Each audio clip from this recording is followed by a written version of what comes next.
ప్రభు అయిన యేసుక్రీస్తు నామంలో మీకు సమాధానం కలుగునుగాక. షలోం. మీలో చాలా మందికి తెలుసు, ఇజ్రాయెల్ దేశంలో నేను ఉంటూ ఉన్నాను. ఇజ్రాయెల్ దేశంలో హైఫా అనే ప్రాంతంలో మౌంట్ కర్మేల్ మీద నుండి మీకు శుభములు తెలియజేస్తున్నాను. మొదటి ప్రపంచ యుద్ధ సమయంలో మన భారతీయులు హైఫాలో బ్రిటిష్ సైన్యం తరపున ఈ దేశం కొరకు పోరాడి ఈ దేశానికి సహాయం చేసినటువంటి చరిత్ర మన దేశానికి ఉన్నది. మరి నేను ఉంటున్నటువంటి మౌంట్ కర్మేల్ మీద మీరు ఆలోచన చేసినట్లయితే ఏలియాని కాకోలము ద్వారా దేవుడు పోషించినటువంటి ప్రాంతం అండి ఇది.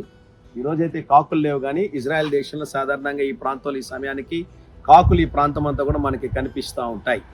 మరి ఆహాబు యెజెబెలునకు భయపడి ఏలియా మొదటి రాజుల గ్రంథము 19వ అధ్యాయం 1వ వచనం నుంచి ఆ కింది వచనాలు మనం గమనించినట్లయితే జరిగినటువంటి సంఘటన ఈ ప్రాంతంలో జరిగినటువంటిదే. ఇక్కడున్నటువంటి గృహలో అతను దాక్కుని ఇక్కడున్నటువంటి వాగు నీళ్లు తాగుతూ అనేక దినాలు జీవించినట్లుగా మనం చూస్తున్నాం. ఈ ఉదయకాల సమయంలో మౌంట్ కర్మేల్ నుండి మీ అందరికీ శుభములు తెలియజేస్తున్నాను. కీర్తనలు 20వ అధ్యాయము 9వ వచనము.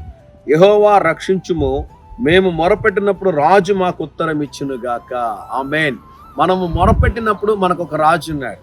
ఆ రాజు ఎవరు అంటే ఆయన రాజులకు రాజు, ప్రభువులకు ప్రభువు అయి ఉన్నాడు. దేవుని నామానికి స్తోత్రం కలుగునుగాక. మనము మొరపెట్టిన వెంటనే మన మొరను ఆలకించి మనకు సహాయం చేసి మనకు విడుదలను దయచేసి మనల్ని బలపరిచి నడిపించేటటువంటి దేవుడు ఉన్నాడు. ఆయన పేరు ప్రభు అయిన యేసుక్రీస్తు వారు. ఈ ఉదయకాల సమయంలో మీరు జ్ఞాపకం చేసుకోవాలి, నాకు ఒక రాజు ఉన్నాడు. ప్రభా, నా జీవితాన్ని నీ చేతులకు అప్పగిస్తున్నాను, నా హృదయాల్ని ఏలండి. ప్రభా, నా యొక్క జీవితాన్ని ప్రభా నీ చేతులకు అప్పగిస్తున్నాను. నీవే నా రాజువి, నీవే నా ప్రభువి అని మన జీవితాలు మనం ప్రభుకు సమర్పించుకున్నట్లయితే, ప్రభు నీ జీవితాన్ని ఏలినట్లయితే అద్భుతమైన కార్యాలు మీ జీవితంలో చూడగలుగుతారు.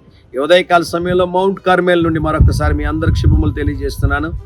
ధైర్యంగా ఈ దినాన్ని ఎదుర్కోండి. దేవుని సన్నిధి మీకు తోడుగా వచ్చునుగాక. ప్రియ పరలోకపు తండ్రి, హైఫాలోని మౌంట్ కర్మేల్ నుండి ప్రభా మా ప్రియుల కొరకు ప్రార్థన చేస్తున్నాను.